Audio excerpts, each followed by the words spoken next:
விதைக்கிற எவருக்கும் பலன் இருக்கிறது என்று வேதம் சொல்கிறது. விதைக்கிற எவனும் அதன் பலனை எதிர்பார்க்க வேண்டும் என்று வேதம் சொல்கிறது.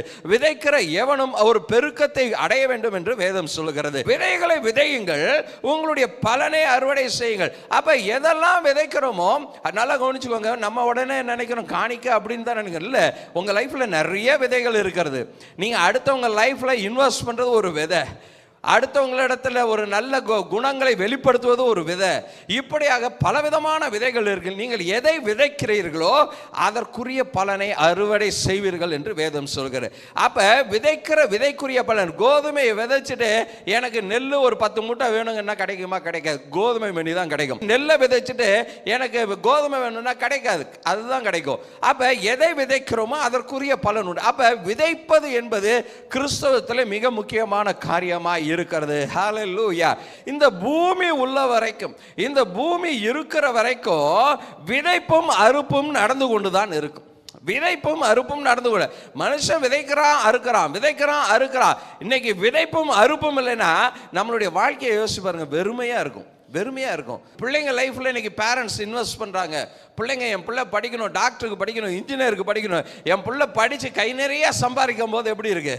ஒரு சந்தோஷம். என் பையன் இன்ஜினியருங்க, எங்கெங்க வேலை அவர் அமெரிக்காவில் இருக்கிறாருங்க.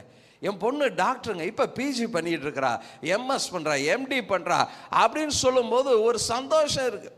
யோசிச்சு பாருங்க, நீங்கள் நிறைய உங்கள் பையனுக்கு பிள்ளைக்கு செலவு பண்ணிட்டு அவன் படிக்கவே இல்லைன்னு வச்சுக்கோங்க, எப்படி இருக்கும்? சந்தோஷம் இருக்குமா? இருக்காது. எந்த இடத்துல நீங்க விதைச்சாலும் அதற்குரிய பலனை நீங்கள் பார்க்கும்போது அதில் இருக்கக்கூடிய மிகப்பெரிய சந்தோஷம் இருக்கு பாருங்க, அதுதான் உங்களுக்கு ஒரு பெரிய ஆசீர்வாதம். இன்றைக்கு கிறிஸ்தவர்கள் யாருடைய வாழ்க்கையில் இன்வெஸ்ட் பண்ணாலும் சரி, இல்லை தேவ ராஜ்யத்தில் இன்வெஸ்ட் பண்ணாலும் சரி, அதற்குரிய பலனை நாம் எதிர்பார்க்க வேண்டும்.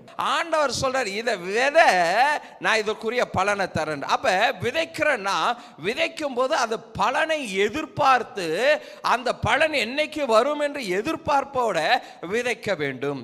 அப்படி விதைக்கும் போதுதான் ஒரு ஆசீர்வாதம் இருக்கும். அப்ப ஆண்டவர் பாருங்க, ஒரு மனுஷனுடைய இன்டென்ஷனை நல்லா புரிஞ்சிருக்கிறாரு.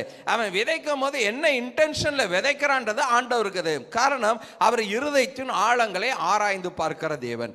அப்ப மனுஷனுடைய இன்டென்ஷன் நல்லா இருந்து அவன் இது எனக்கு ஒரு ஆசீர்வாதமாய் மாற வேண்டும், இதனுடைய பலனை நான் பெற்றுக்கொள்ள வேண்டும், ஆண்டவர் இதற்குரிய பலனை எனக்கு கொடுப்பார் என்று நம்பிக்கையோடு விசுவாசத்தோடு விதைக்கும் போது ஆண்டவர் அதை விளைய செய்கிறவராய் இருக்கிறார். ஹல்லேலூயா.